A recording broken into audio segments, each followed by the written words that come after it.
What up, boys? Undialed crew, boys and gals. If you don't get that reference from our last video, but it doesn't matter. Today, we're learning front flips flat. I know what you're thinking. Clayton, I can't front flip. Well, why would I watch this video if I can't front flip? Why? Like, why? Why, Clayton, why?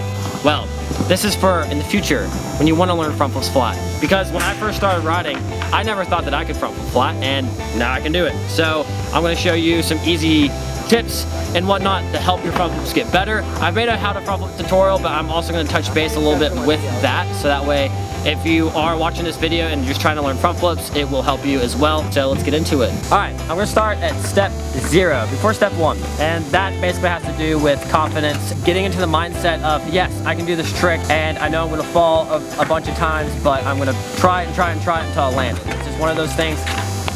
Just like Derek, he's falling and still getting right back up, learning stuff. What? You said my name? Yeah, I did. You talking smack? I am. You want to fight? A big step in it is, yeah, building confidence and telling yourself that you can do it. Because if you keep telling yourself you can't, you're never gonna be able to do it. That's how everything is. If you tell yourself over and over and over again, I can't do this, and even if you're trying to drop in or you're trying to learn tails fly out, you keep telling yourself, I can't do this, you're just doubting yourself, and your brain is automatically assuming, no, I'll never be able to do that, so I'm never gonna do it. That's the first step. Get your mind out of the I can't. Never say I can't. So, step 1, learning how to front flip. And when you learn how to front flip, you basically just want to, whenever you do it, you kind of want to lean back a little bit and then stop and throw your weight forward, which will initiate the front flip. And also the stomp is a big part, we'll get into that and whatnot. A good place to start learning them is out of banks. They're scarier, yes, but if you learn them out of quarters, you're basically doing a straight front flip because your foot's literally doing nothing. Your foot might tap the quarter, but in reality it's not doing anything. You're doing it with just your back leg and you're flipping slower. So don't do it out of quarters, do it out of banks.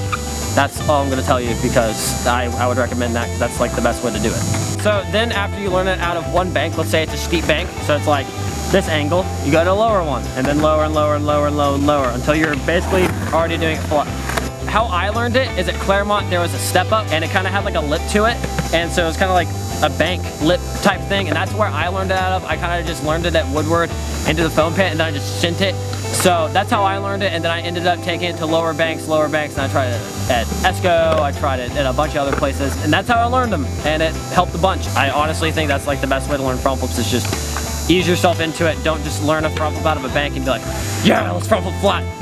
Let's go, I'm gonna send it, and then throw it and land on your back. Pace yourself, don't try to do it within a week. Just like, it took me probably 6 months of really pushing myself to do it flat, and that's like actually trying it flat.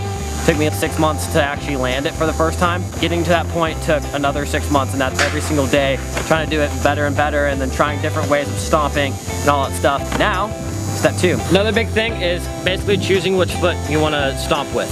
I know Vincent Cudderna and most people do it with their back foot, and since I'm goofy, it would be my left foot, and that's not my dominant foot. I used to be a kicker, like a field goal kicker in football, and so I used my right leg a lot, and when I played soccer I did that, and also I used to push Mongo. My right leg does all the work, so whenever I do fast point front flips, I like using my dominant foot because I can get a lot more power out of it. I mean, it doesn't look any different, so if anyone says like don't do it Mongo, don't listen to them because they don't know what they're talking about, because it's the same thing.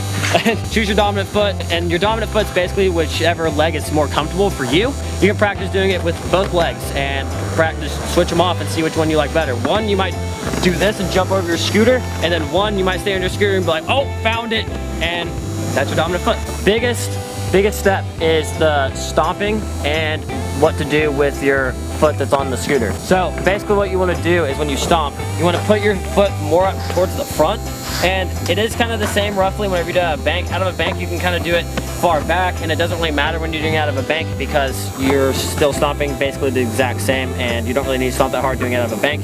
When you do it flat, you need to get the full amount of force you can so that we can flip faster and jump higher and whatnot. How I do it is, what I do is when I'm going, I go pretty fast. I normally like run into it, and then what I do is I jam my foot into the ground like this and then jump at the same time. Basically practicing like doing that and getting like your back wheel off. And if you can do that and get your back wheel off without even trying, then you're doing it right, because that's how you front. Pretty much all you're gonna do after that is you're gonna stomp, and whenever you stomp at the same time, you put your foot down, and then both legs are bent, and then you jump at the same time. Basically, whenever you're gonna initiate it flat, you're probably gonna be at the point where you're able to do this very easily. So all you have to do is dig your foot in, and the whole idea is just to stop yourself completely and make yourself go backwards. So when you do it, you don't wanna jump forward. The last thing you wanna do is try to go far with a front flip. You wanna go up and back. So you wanna go like almost at like that way. What you wanna do is when you jump back and up. So that way you stop yourself, and so you flip even faster, which will help the front flip come around way easier. I'll show you how to do one.